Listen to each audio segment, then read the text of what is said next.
So now we have the perception on both sides and both parties. So now they reunite. Say they come here to the U.S. The foreign spouse comes to the U.S. They reunite. Now I take it that after this point, that's when you have these clienteles come to you. The reality kicks in. Yes, the reality. The reality. Yes, so what is the reality where, for example, let's start with the immigrant spouse, the reality that hits them the hardest coming here compared to what their perception was and the reality that really they're struggling with when they come here?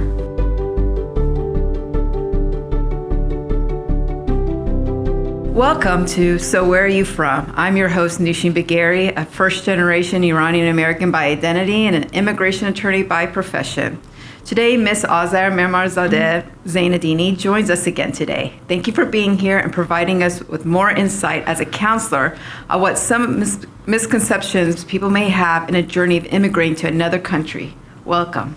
Thank you for coming. Hi, Nooshin. Thank you for having me here again. Oh, so before I had asked you before, but let's just to remind people, like I love to ask my guests, so where are you from? Originally from Iran. Okay. But I was raised in both Iran and Dubai and then moved to Canada. Okay, so you have a lot of homes, I guess you could say. Yes, I do. 4 homes. 4 homes. So today's topic, we're going to touch on something that's pretty interesting. It kind of relates to both our area of work, and that's going to be about marriage and immigration. I deal with this as an immigration attorney where I'm helping the legal process of someone here in the U.S. bringing a spouse from another country and getting the legal process done so they can come, they can be reunited, live here, and start their life together. How is marriage and immigration evolved in your area of work as a counselor? Yes, that's a very interesting topic. I deal with a lot of people who are bringing their spouses here, or when their spouses come here, they face a lot of conflict because of cultural differences, because of expectations, not setting expectations early enough. And when people meet each other, it's a very limited time frame, so they are in the honeymoon phase of their marriage and they're very excited, or honeymoon phase of their relationship, getting to know each other. So their focus is on romance and seeing each other as much as they can, and they usually miss out on focusing on subjects or topics or issues that are very important. You know, because marriage is difficult, as you know. Yes. Then add to that being from 2 different cultures, age groups, nationalities, upbringing, worldviews, belief systems, you know. No, very true. Marriage already is hard enough, whether you've known the person for a couple of years to many years, you know, you really never know the other person. So I'm always fascinated by, you know, the person, especially the party that's coming from another country. Even if it's a love marriage, maybe they pass the honeymoon stage, it's a love marriage, but still to get up and go, and it's always a distant relationship, so you really you're not really living with each other or dating consecutively. So it's very brief, like you say, honeymoon periods. So I'm always fascinated by the person, to understand the perception of the person that picks up, leaves their home of what they know to come to a foreign land. And I don't want to say marry someone they don't know, because everyone's going to claim they know who they're marrying, but still, you know, it's on a limited basis. Like you say, it could be just the honeymoon phase. So what is the perception of the person that's living abroad that entices them to make this big move, you know? So to look at the bright side and stay positive, I think, their initial motive is love.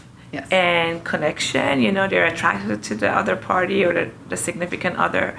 So that's that. And then, of course, like when you're from it depends which part of the world you come from. If you're from, so how should I say that? So it really depends on which part of the world you come from. Sometimes people come here because they want to live a better life, the life of their dreams, you know, to be able to pursue their goals. And it's not only because of the love that they have for the person that lives abroad. You know, they want to change their family social status, economic status, create the opportunity for their loved ones to maybe immigrate here one day, and to pursue higher education, to live a challenge-free life. They think that sometimes they believe that life in the U.S. is just easy. Yeah. And they don't money really grows think on of trees. the challenges. Yeah, money grows on trees Here in the U.S. Yeah, so they don't really focus on other things like, okay, you're leaving your country behind, you're leaving your loved one behind. Are you able to make the same connections here? Are you able to make the same kind of friendships here? You have to think about the fact that if you want to have kids, are you able to have your parents here to help you raise your children or Very to true. be there with you when you're giving birth? I always tell my clients that please try to research your country's relationship with the U.S. Yes. to see how much the visa process will take. Yes, that's very true. Everyone thinks just because you're here, you can bring any family over, and it's not that easy. It's not that easy. It's not that easy. Exactly. And explore your country's relation, like political and historical relationship with U.S. To see what has happened in the past. What kind of events have maybe put limitation of U.S. government given visas to relatives. There was a point during the Trump era where, like, for example, what I know, especially my clientele being Iranian, that there was a complete shutdown of giving visas to Iranians for at least probably like 3-4 years or so. Exactly. And it was devastating. Even like you couldn't bring your spouse. So there'd be married couples and they couldn't bring their spouse over. So they had to live apart for so long. Yes. In some cases, they're still pending. They're still trying to recover from that. Exactly. I have a lot of clients actually that, especially during that period, like some of my clients were expecting or pregnant and they weren't able to bring their parents here. So they were suffering from depression and then afterwards postpartum depression, and they had no one to help them with the baby. True. They didn't know what to do with their child. And they were alone in the country and had no support system at all. There's no village, to help. That was no village to help raise a child. Yeah. It was devastating. And then I have clients that are still waiting after 4 years. For their spouse to come here. They meet in a third country to just like see each other.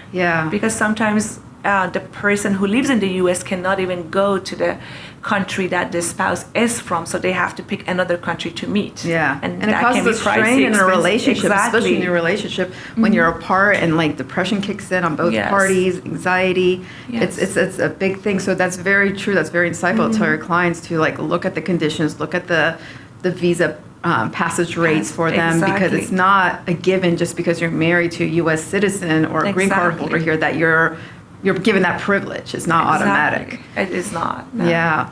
So what about the perception of the spouse that's here in the U.S. when they decide to, whether it's back from their, even though I want to say their homeland, because if you live here, you kind of assimilate to this. This society is very different from usually from all over the world.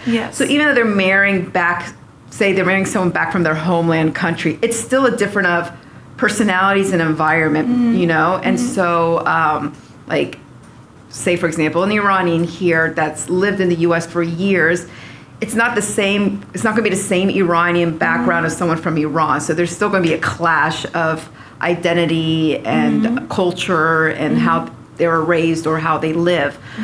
What is the perception of someone here wanting, whether they go back to their homeland to marry somebody, or even from another country? Like now we have these phenomena called 90-day fiancé and all of that. So it could be from another country.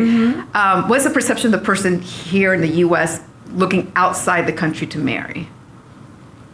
Like what are they hoping, I guess, not to gain, or what are they thinking why that relationship would be any different than if they married someone from here?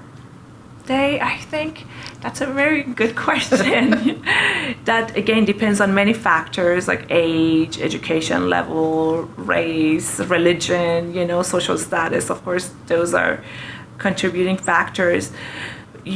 From what I have seen, based on my experiences with my clients, sometimes people feel like if they go back home, if they are going to the same country as they originally came from, if they go back home, they can marry someone who is not really touched with, like, as empowered maybe, or maybe they are obedient.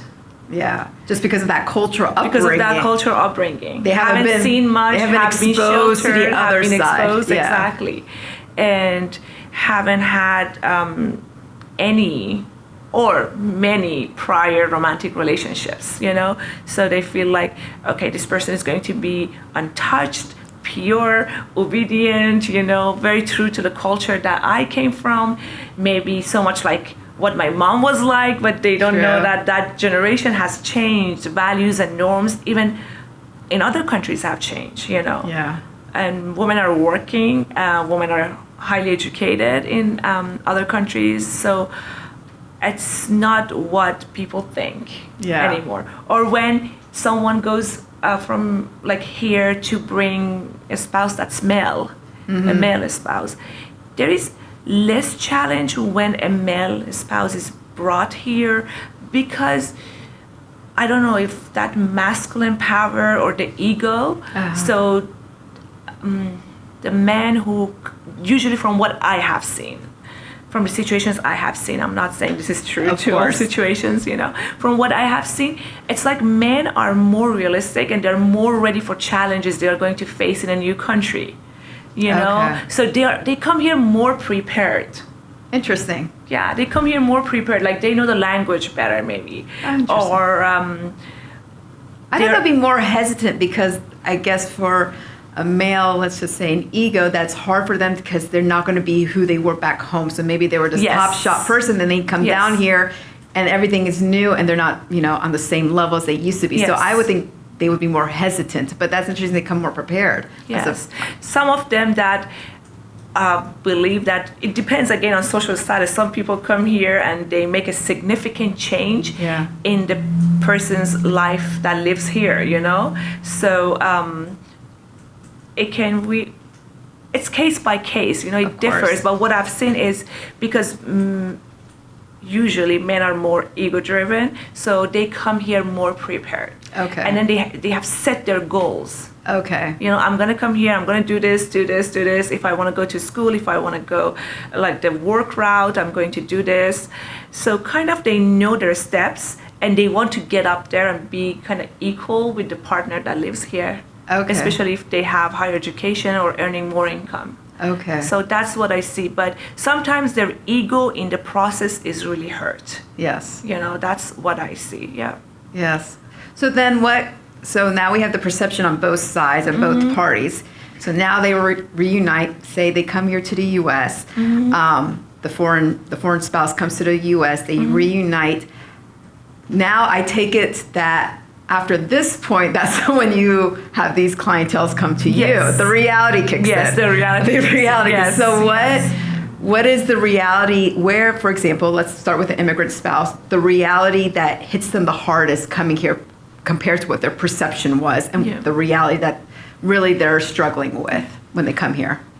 The female population that I served, when they come here versus the male population, are very shocked. They don't find themselves in the situation that they were promised to be in. You know? For instance, if a person here in the U.S. was previously married and had children, has told them, listen, my children are all grown-ups and they're going to live their own life. They're not even living with me. You know, there is not much to do. Here, you and I can have our own lives. And then she comes here and later on she finds out that's not the case. That's not true, you know? And, or the spouse here promises them a really good life, you know. Oh, you don't have to work. You can only go to school. Life is going to be easy. You know, I'm here to support you. And then she comes here and that's not true. You know, that's scary. That's scary in a bit. It's a big risk. So what about the reality does it hit the person here in the U.S. a little bit more too, or no? Yes, it does. Because of the cultural difference, you know. They thought it would be easy, but then they have to deal with someone who is constantly missing their parents, their support system, and they have to sacrifice and like maybe financially, like be drained a little bit or exhausted, and emotionally and physically, because they have to compensate for that. You know, to create a support system, like that in the U.S. for their spouse, or to be there more. You know, even if they are tired, even if they are not in the mood to, but they need to be more than what they think. They assume more responsibility. They have to be aware of that. It's kind of interesting on that end that they would be kind of shocked with that, because you are bringing someone that has no friend, no family, may not even know the language. Yes. So yes, that extra effort's going to have to be made. So that, I'm a little more surprised on that shock of reality for the person here. I'm like, kind of like, what do you expect? Like this, you're bringing someone here as your guest, so you have to kind of get them going, help them out. Yes. Especially if you're removing that other person's making that leap of faith, you know. I don't think they're focused on the reality. They're just focused on the excitement. If a male is seeking a female, like on appearances, on age, you know, excitement, Yeah. And they're less focused on the truth of the situation, the reality. So, have you, with the clients that you see, have they been able to kind of mend ways or assimilate with one another to kind of find the groove of one another in the marriage? Do you see more success, or more do they start to tend to kind of further apart, like merge further apart? From what I have seen, I would say it depends, you know, and the time frame that people came here. But what do you mean by time frame? Like if people like 30 years ago went back and married someone and brought them here, or versus now. Yeah. You know, so I would say that that's a tough question to answer, you know, because I would say people are trying to work on their relationships to make it work. Because all over the world now, people are more global minded. Okay. Because of social media, access to internet, you know, so people are learning more about where they want to go to. Or when I talk to people, like when I have people that, like a person would come to me, a client would come to me, and they would let me talk to the person that's back home. So I would tell them, like, I'll give them assignment, explore the relationship between your countries, learn the language, learn the city that you're coming to live in, you know, and so learn the job market, what you need to learn and what you need to know, or maybe you need to learn a trade that you can make money before you come here. Talk to your spouse's family member, get to know them. Yes, and it's interesting with immigration law. There's two types of routes of bringing a spouse. One's the fiancé route, and one is as a married couple, bring your spouse over. And the interesting part with the fiancé visa, and always everyone's asking me which process is faster. Back in the day, fiancé was a little bit more faster. Now, doing it from a marriage petition compared to a fiancé is about the same. But I say one thing good about the fiancé one is more so for the immigrant that's coming, is that you get a visa for the fiancé. They come, if they get accepted, they come to the U.S. They have 90 days to live with each other to see, is this really what they want? Is this, can they adapt living here? So they have 90 days to make that decision before having to get married in order to get the green card through the marriage. So it's a pretty, I like that step where both parties can see, can they do this? Can they go for the long haul? Yes. But of course, the downfall is then you have to do an extra process to apply for a marriage visa while you're in the U.S. Whereas the other way, you're married, you get the visa, and you come in automatically with a green card. But yeah, that stepping stone is pretty, I think, I wish there was more of that kind of, to allow the couples to kind of see both ends. Not only they like each other, but can that other person adapt in this society? In the society. Yeah. Some people won't. Yeah. They will have adjustment disorder that will linger, you know, for the longest time. Or some people in the past, we had this disorder called nostalgia disorder, that people that come here, they're always looking for things that reminds them of back home. Yeah. So that's also something to consider, like that your mental health is going to be at stake if you don't take care of yourself properly. It's funny because my mom married my dad, came over here while my dad was pursuing his education. And the plan was they were only going to be here for like 2 years because until my dad's education was done, they'll go back. And my mom always loved being in Iran because her family was there. Yes. And then next thing you know, she'd always be like, yeah, I was only supposed to be here for 2 years. Now it's like over 50 years. And then it was the funniest thing was like, maybe it was like last year, I was dropping her off at the airport, check-in to go, she was flying back to Iran to visit her family. And the woman check-in was like, so where are you going? She's like, home. I'm like, Mom, home is here. Yes. But they still feel home is over there. Her heart is still there, Exactly. you know, because that's where she grew up. That's her family. That's the society that she feels the most comfortable in, that Exactly. her prominent personality comes out in. Exactly. So it's interesting. So like, Yes. that's why when I see these, especially women that come here, it's like, I always get curious, like, if you're so close to home and your family, why do you take that leap of faith? Like, that's a huge move. That's a huge move for anybody. That's a huge move. And they need to prepare for that. I don't think that they are prepared enough to come here, you know, to understand the challenges that it takes to live in a foreign country, foreign culture, language, you know, raising kids without support, you know. So like, if you come with an open mind, if you're someone who likes change and not scared of change, it'll be a great opportunity. Exactly. You have to know who you are and what your personality is. That's because very not true. everybody can do that. Exactly. That's one of the again, assignments, not advice, but assignments that I give my clients, that learn about who you are and your personality type, and how you deal with change. How have you dealt with change in your life in the past? Very true. Have you been successful doing that? Then have a positive mindset. Try to use both culture to your advantage, you know. Yeah. Make it work for you. And have radical acceptance. Yes. That your life is going to change. It's not going to be the same anymore. Yeah, and the more you resist, the harder it is, and you're just making it harder for yourself. Exactly. Some people are able to bring their entire village here. The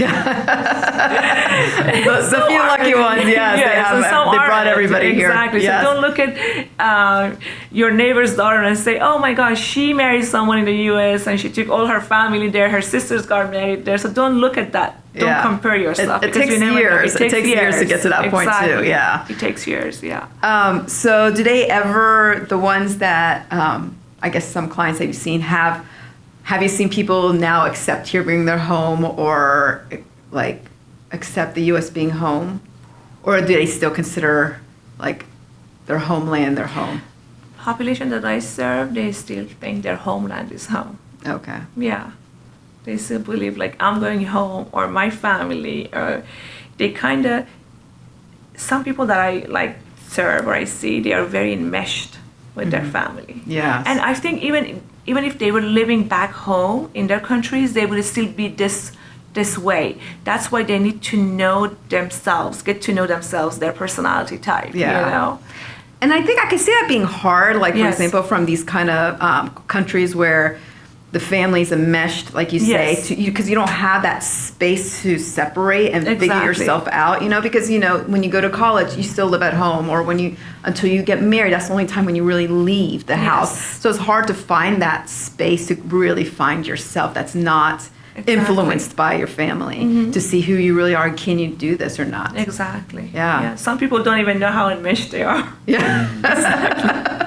How interesting. Oh my God, I really enjoyed this conversation a lot. Thank you so much for coming. Thank you for having me here. No, hopefully for more insight into what, the common threads that we share. Like, you're dealing with the psychological part, I'm dealing with the legal aspect of it. Yes. But great, thank you so much for coming. It was a pleasure having you. Thank you for having me here.